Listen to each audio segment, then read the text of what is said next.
নমস্কার বন্ধুরা, আমার আরপিএস ডেইলি ব্লগ চ্যানেলে সবাইকে স্বাগত জানাই। আজকে আমি আর একটা ইউনিক রেসিপি নিয়ে চলে এসেছি। দেখুন, আমি কাঁঠালের খোলাটা ধুয়ে নিচ্ছি।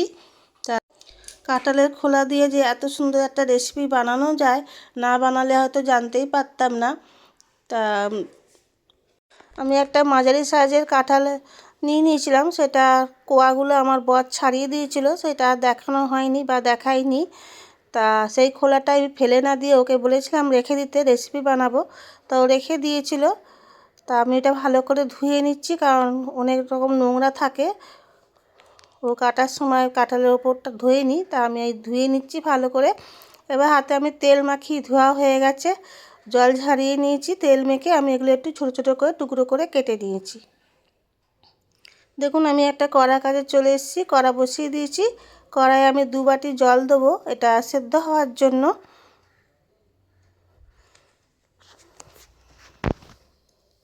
দেখুন, আমি 2 বাটি জল দিয়ে দিয়েছি। এবার এই জলের মধ্যে আমি এই কাঁঠালের খোলাগুলো দিয়ে দেবো, সবগুলোই দিয়ে দেবো। দিয়ে খানিকক্ষণ চাপা দিয়ে দেবো। তাও আমার 15-20 মিনিট লেগেছিলো এটা আমার সেদ্ধ হতে একটু। দেখুন, আমি 15 মিনিট পরে ফিরে এসেছি, আমার কাঁঠালের খোলাটা সেদ্ধ হয়ে গেছে। আর এর থেকে যে একটা রস বেরোয়, সেই রসটাও কিন্তু আমার বেরিয়ে গেছে। দেখে বুঝতেই পাচ্ছেন জলের কালারটা অন্যরকম হয়ে গেছে।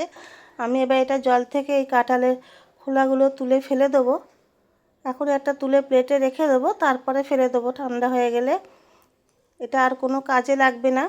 যেটা নেওয়ার আমার নেওয়া হয়ে গেছে। আমি আস্তে আস্তে দেখুন ছান্তার সাহায্যে আমি এগুলো তুলে নিচ্ছি, নিয়ে জলটা নিয়ে নেব।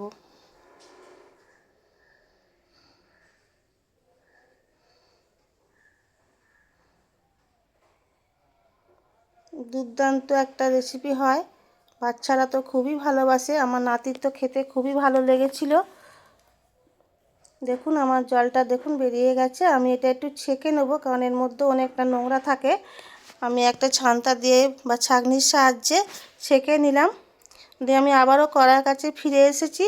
যে জলটা ছেঁকে নিয়েছিলাম বা রসটা, সেটা আমি কড়ায় দিয়ে দিলাম। দিয়ে এটাতে সমানে ফোটাতে হবে।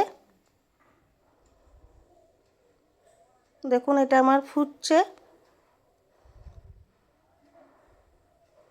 এবার আমি এর মধ্যে হাফ বাটির মতো চিনি দিয়ে দেবো। আপনারা মিষ্টিটা আপনাদের পছন্দ মতোই করবেন। আমি এটা মিষ্টি মতোই করেছিলাম। আমি একটু লেবু দিইনি, বা যাতে টক মিষ্টি হয় সেটা করিনি। আমার নাতি খাবে, ও টকটা অতটা পছন্দ করে না, তাই আমি লেবুটা স্কিপ করেছি। আপনারা লেবু দিলেও দিতে পারেন, এটা টক মিষ্টি হবে তাহলে। আমি শুধু চিনি দিয়েই করেছিলাম, ওর খুবই ভালো লেগেছিলো। যার জন্য করেছিলাম তার খুবই ভালো লেগেছিলো। দেখুন, এদিকে আমার ফুটছে। আর আমি এদিকে একটা বাটিতে কর্নফ্লাওয়ার নিয়ে নিলাম 2 চামচের মতো। এই কর্নফ্লাওয়ার দিলে ওইটা একটু গাঢ়ত্ব হবে, যেটা ঘন ঘন টাইপের যে হয় জ্যামের বা জেলি, সেটা হবে। আমি একটু সামান্য জল দিয়ে এটা গুলে নেবো। আমি 1 ফোঁটা মতো সামান্য একটু ফুড কালার দিয়েছিলাম, তা সেটা আপনাদের স্কিপ হয়ে গেছে। একদম সামান্যই দিয়েছিলাম, না ভেবেছিলাম দেবো না, তা হট করে দিয়ে দিলাম। দেখুন, 1 ফোঁটা দিতেই কতটা রং হয়েছে। দেখার সৌন্দর্যের জন্য দিলাম, কিন্তু প্রথমে আমি দেবো না ভেবেছিলাম, কিন্তু দিয়েছিলাম। দেখুন, আমার ফোটাতে ফোটাতে একটা গাঢ়ত্ব এসে গেছে। এটা এক টানের শিরার মতো হবে। তার মানে হচ্ছে খুন্তি দিয়ে যখন আমি তুলবো, দেখুন এক ধার দিয়ে পড়ছে, কিন্তু পুরো খুন্তি বেয়ে পড়ছে না। এটাকে এক টানের শিরা বলে। এইভাবেই আমি এটাকে রেডি করে নেব। আমার মোটামুটি এটা রেডি হয়ে গেছে। আমি আবারও বলছি, যদি কেউ লেবু দেন এই সময় লেবুটা দিয়ে দিতে পারেন। আমি লেবু দিইনি, যেহেতু আমার নাতি পছন্দ করে না টক টক, ও একটু মিষ্টিটাই পছন্দ করে। আর আমি এটা মেনলি নাতির জন্যই করেছিলাম। আমার এটা রেডি হয়ে গেছে। দেখুন, এই বাটিতে ঢেলে দিয়েছি, কিছুক্ষণ রেখে দিয়েছিলাম। দেখুন, একটা জমাট বেঁধে গেছে। এটা যদি ফ্রিজে রেখে দেওয়া যায় আরও সুন্দর একদম জমাট বেঁধে যাবে। তাই ফ্রিজে রাখিনি, ও চলে যাবে বলে ওকে দিয়ে দিয়েছিলাম। একটা পাউরুটিতে মাখিয়ে দিয়েছিলাম। ও 1 পিস পাউরুটি খেয়েছিল। আর এক পিস ওর মা খেয়েছিল, তা বললো তো ভালো হয়েছে মা। নাতিও বললো দিদুন হেভি হয়েছে।